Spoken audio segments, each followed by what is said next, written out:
Biltong and vinegar, a match made in heaven. But does the type of vinegar you use make a difference to your biltong? Well, let's find out. Vinegar, and specifically the acetic acid in the vinegar, drops the pH level of the meat to a level where bacteria cannot grow or kills bacteria such as Salmonella.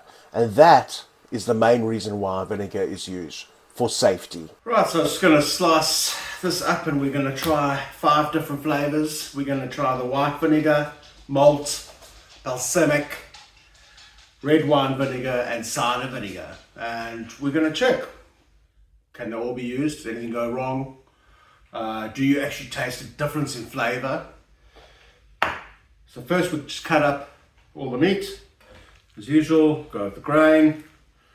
And we'll just cut up some equal slices here. Right, so I cut up the biltong and I've weighed each piece and worked out what 4% of vinegar is for each.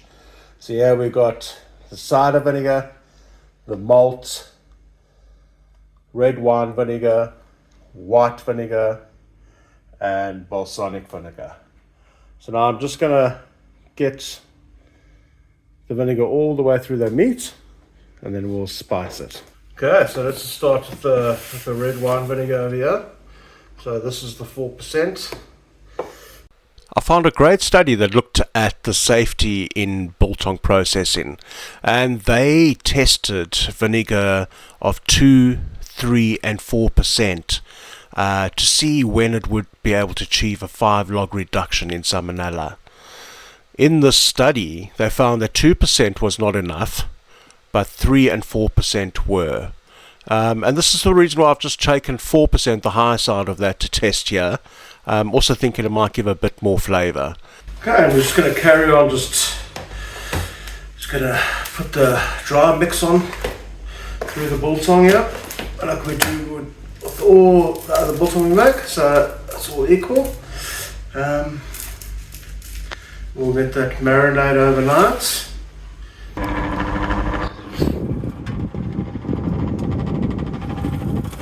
How's it? And we're back. See here, we've got the white vinegar, balsamic, the malt, the apple cider, and the red wine vinegar. Give them a bit of a sniff. It smells like biltong. I've got to say it.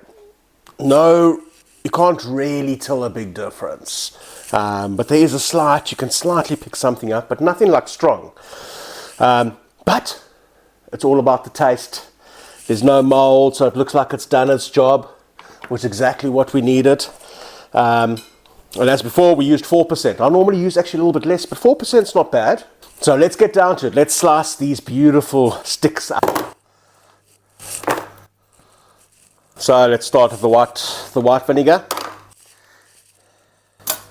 Looks lovely, nice little bit of fat on it.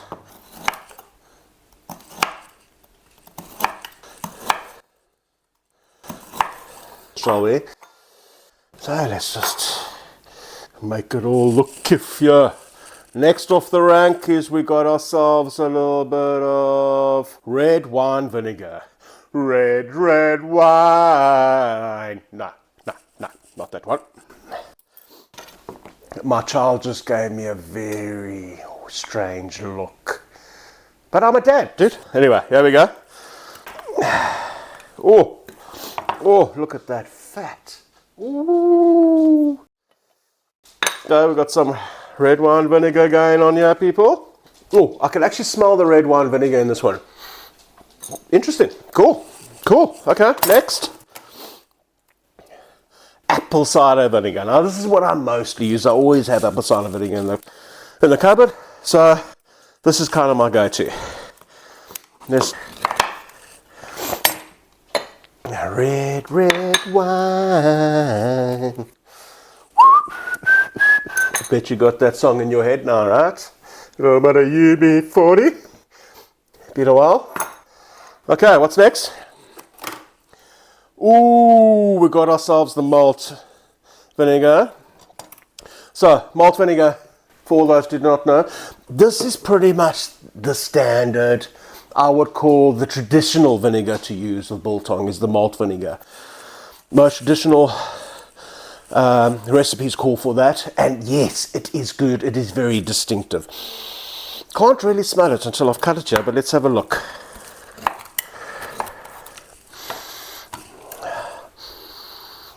Hasn't got a really strong flavour, this one, but smells like proper biltong bread. Not proper, man, you know what I'm saying. It's like traditional is what I'm going for here. Okay, and now we're on to balsamic vinegar. Now, this is the first time I've actually used balsamic vinegar. And I know when I just went back to South Africa now, had some guys talking to me about balsamic vinegar and showing me. So I've been really keen to try this. I mean, geez, balsamic vinegar is so tasty. So, very excited for this guy. Okay. Can't really smell.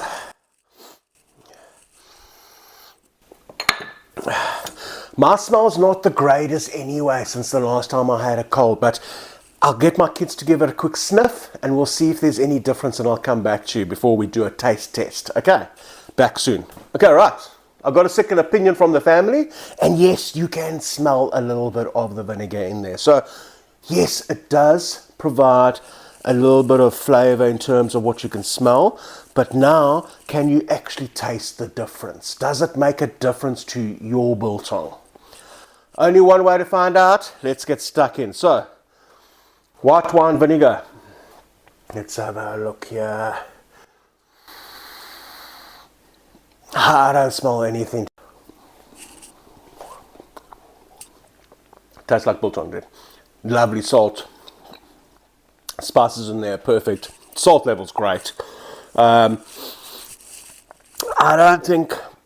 don't really taste the white vinegar in that.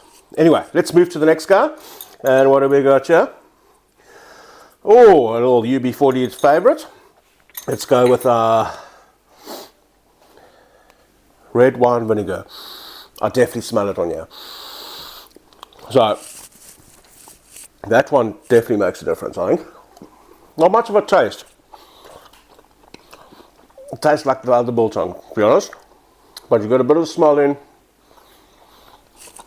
I think the little bit of a taste is actually the smell I'm getting there. But yes, it is a little bit distinctive. So you can definitely, because you can smell it there, it is a little different. So that might, something that actually has an impact to the biltong there. Anyway, let's move on. Apple cider vinegar. So this is my go-to. I'd expect this to taste like I normally make my biltong. And look at that piece of fat. God, that is actually a really nice piece. But I wouldn't say like it wouldn't pick up that that's apple cider vinegar. For me personally, anyway. Everything's subjective, people. What have we got here? Oh, malt vinegar. So traditional. There we go. Bit of malt vinegar, yeah. That's good. I don't really get the malt flavor in there. Tastes pretty similar to the apple cider vinegar, to be honest. I don't get any smell through that. Sometimes I gotta say, when I use malt vinegar, you can definitely smell it in the after product. So I don't know. Maybe I let it dry too long. That could have impacted it. But it still tastes like biltong. And now to the piece that I've been looking forward to the most. Ooh, that's kind of exciting. Okay, let's have a little taster.